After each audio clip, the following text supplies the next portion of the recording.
Welcome back to the Beardsley Doctrine. My name is Randy Beardsley. Today, I want to talk about crime. Over 3,000 Americans are a victim of violent crime every day in our country. 60 Americans die every day when these violent crimes turn deadly.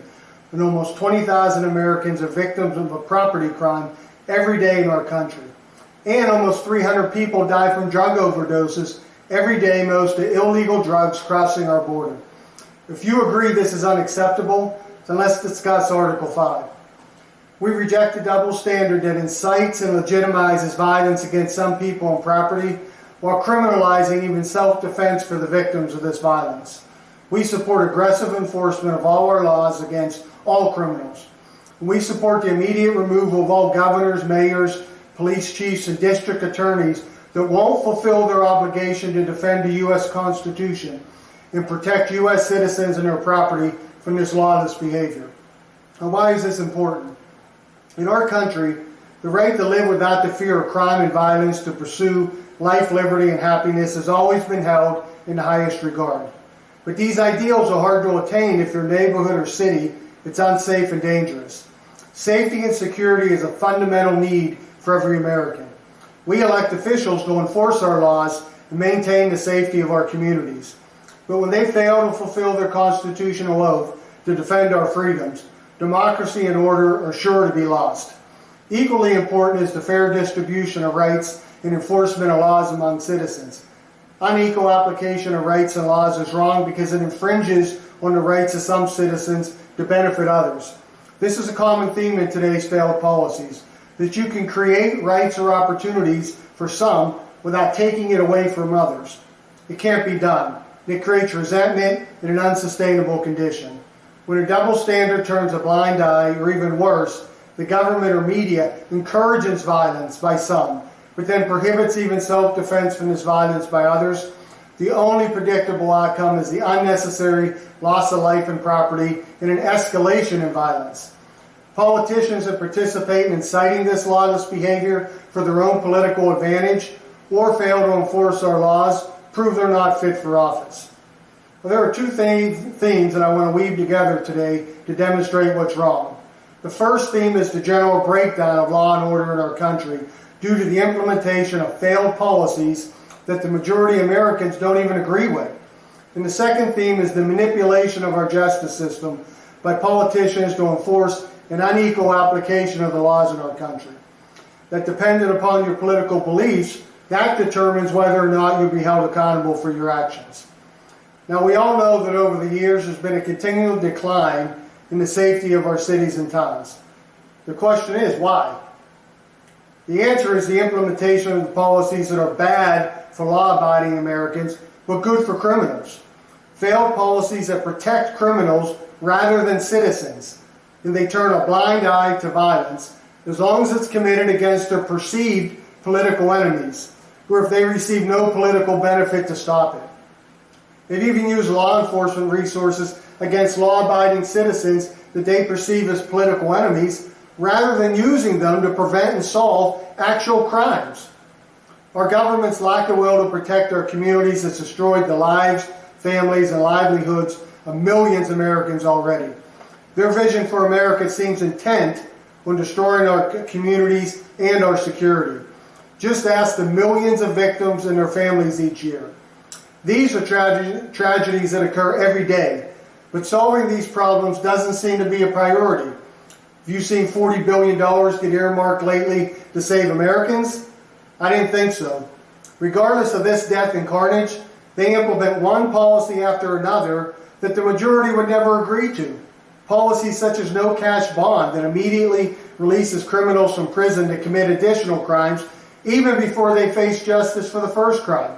Policies such as welfare that provide the basic needs for future criminals and give them plenty of time to plan and commit crimes against law-abiding Americans who work every day. As most of us working Americans already know, we don't have the time or the energy to commit crimes against our neighbors after a hard day of work. Policies that reward convicted criminals with welfare payments when they get out of jail to ensure they don't have to get jobs and ensure they have time to commit additional crimes.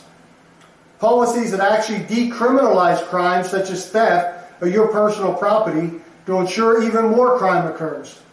Policies that allow an endless stream of illegal drugs into our children's hands, that promote addiction and the predictable crime that follows to produce the needed drug money to feed that addiction. Policies where district attorneys just decide not to prosecute criminals who are breaking our laws and jeopardizing our safety. And policies that prevent police officers from doing their job in the name of equity. Even policies that give criminals more rights to rob you and harm you than you have rights to protect yourself and your family from this harm. Policies that go on, they just continue to allow convicted criminals, thousands that have been convicted of multiple offenses, to continue to walk our streets and terrorize our communities and harm our families. Policies that promote using crime and race to divide our country, rather than presenting crime for what it is, good versus evil. Policies that work to legitimize the criminal behavior and violence that's committed against your family, while criminalizing self-defense against this violence. Just consider some of the recent media circuses where previously convicted felons were in the act of committing new criminal acts, then commit felony assault against our police officers that are called to the scene to protect our community from the newest criminal act. Rather than condemn the felons who have now broken the law again and then committed an additional felony assault against our officers, these criminals are treated as victims and showered with sympathy and empathy. While the officers and the victims of these new crimes, what are they showered with? Apathy in the best case. And in the worst case, those protecting our lives and property from this lawless behavior are the ones actually charged with a crime. It's just another example where the system that we entrusted to protect us is actually working to make our lives less safe.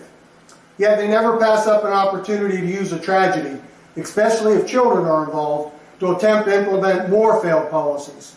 Most recently with the tragedy in Texas. Rather than work to address the root cause of these tragedies to make our communities and schools safer, they somehow turn this into a way to strip law-abiding Americans from their right to protect themselves from this very type of escalating violence that's promoted by their failed policies. Now, according to the FBI, there were over 1.2 million violent crimes committed each year in our country. That's what I said, 1.2 million every year that takes place, even though criminals know that their victims may be armed with a gun and can fight back. How many more Americans will be victims of violent crime when the criminals know they'll be the only ones with a gun? 5 million more victims? 10 million more? Will you be one of these new victims? Well, one thing we know for sure, that even studies supported by the CDC and the Justice Department acknowledge that between 500,000 and 3 million crimes are prevented each year by Americans who protect themselves and their property with a firearm.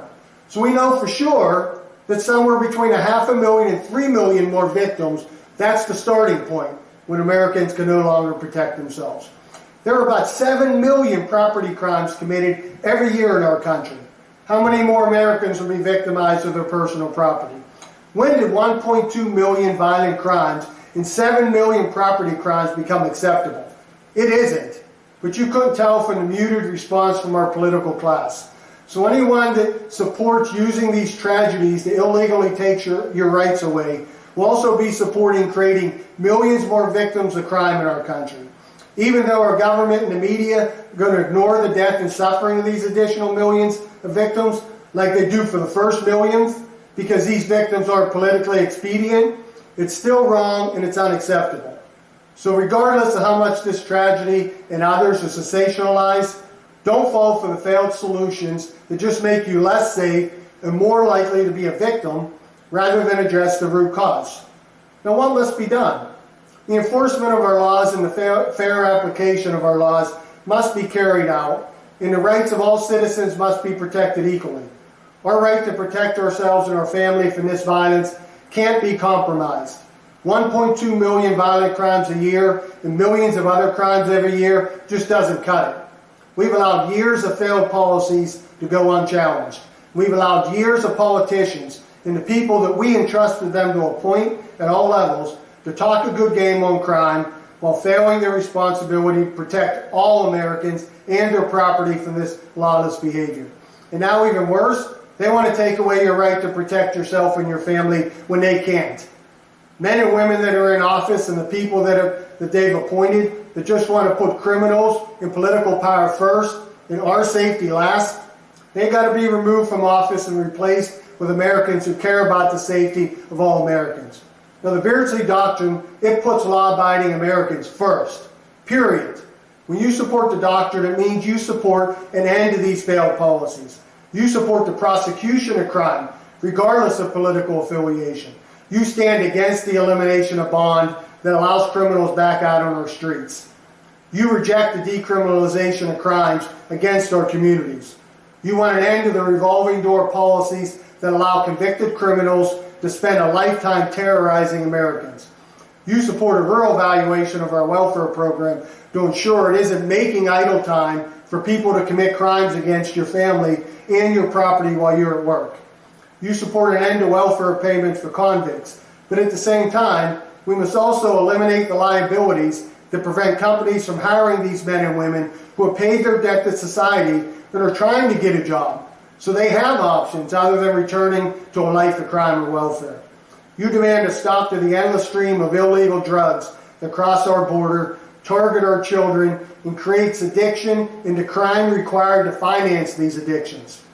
You support the immediate removal from office of anyone that fails to fulfill their oath to our country by failing to enforce our laws and protect our communities. You support framing this issue for what it is, good versus evil, and holding people accountable for their actions regardless of race. You support giving Americans safe communities. You support your God-given right to protect yourself and to bear arms. Now that's it. I believe we start here. Let's work to elect like-minded Americans who believe in safety and security for our families like we do. Now, I know there's a lot we must do. Some people just want to talk about what's wrong. Others are resigned to our demise, say nothing can be done. There are even some that believe leaving our country is the best solution for their family. But me, I'm not going anywhere. My forefathers built this country. They gave their life for this country. I serve my country. This is my country. While it's true that the enemies of our country, they're well-funded, they're deeply entrenched, they lack in numbers. They rely on propaganda, intimidation, and economic coercion of good Americans to divide our country and implement their failed policies. Don't accept these failed policies that are making our families less safe. Join me to help do something about it. Now, the next time we meet, we're going to discuss Article 6.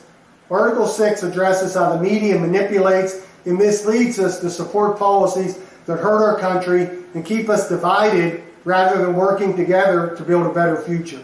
This problem, it generates so much misinformation and creates so much hate and division in our country, it's essential that we identify and solve it for us to move forward. See you next time.